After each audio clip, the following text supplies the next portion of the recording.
পাকিস্তানের বিপক্ষে ঐতিহাসিক সিরিজ জয় করল টাইগারেরা, যা বাংলাদেশ ক্রিকেট ইতিহাসে অন্যতম বড় সাফল্য।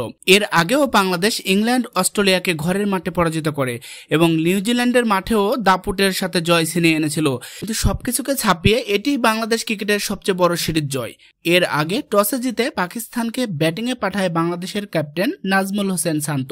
টাইগারদের দাপুটে ও নিয়ন্ত্রিত বোলিংয়ে প্রথম ইনিংসে 274 রানে অল আউট হয় পাকিস্তান। প্রথম ইনিংসে পাকিস্তানের পক্ষে সাইম আইয়ুব 58 রান, মাসুদ 57 ও সালমান আলী 54 রান করেন। বোলিংয়ে বাংলাদেশের পক্ষে 5 উইকেট শিকার করেন মেহেদী হাসান মিরাজ ও 3টি উইকেট নেন তাসকিন আহমেদ।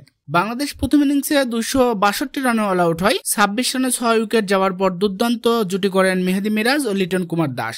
লিটন 138 ও মিরাজ 78 রান করেন। পাকিস্তানের পক্ষে শেহজাদ একাই নেন 6 উইকেট। টাইগারদের আগুনঝরা বোলিংয়ে মাত্র 172 রানে অল আউট হয় তারা। দ্বিতীয় ইনিংসে পাকিস্তানের পক্ষে সর্বোচ্চ 47 রান আসে সালমান আলীর ব্যাট থেকে। এছাড়াও রিজওয়ান করেন 43 run. Hasan Mahmud 5 wicket, Rana 4 wicket ও তাসকিন শিকার করেন 1 উইকেট। বাংলাদেশ টেস্ট ক্রিকেট হিস্ট্রিতে প্রথমবারের মতো পেসারেরাই 10 উইকেট শিকার করেন। 185 রানের জয়ের লক্ষ্যে ব্যাট করতে নেমে চতুর্থ দিন শেষ বিকালে ব্যাট করে বাংলাদেশ কোনো উইকেট না হারিয়েই 10 রান করে।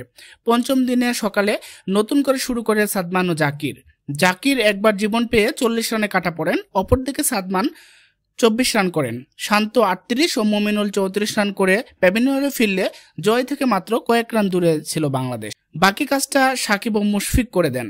সাকিব 21 রানে ও মুশফিক 22 রানে অপরাজিত থেকে জয় নিশ্চিত করে মাঠ ছাড়েন। এই জয়ের ফলে আপনার সময়ের পক্ষ থেকে বাংলাদেশ ক্রিকেট টিমকে জানাচ্ছি আন্তরিক অভিনন্দন। সো যারা এখনো আপনার সময় চ্যানেলটি সাবস্ক্রাইব করেননি, অবশ্যই সাবস্ক্রাইব করুন এবং আমাদের পাশে থাকুন।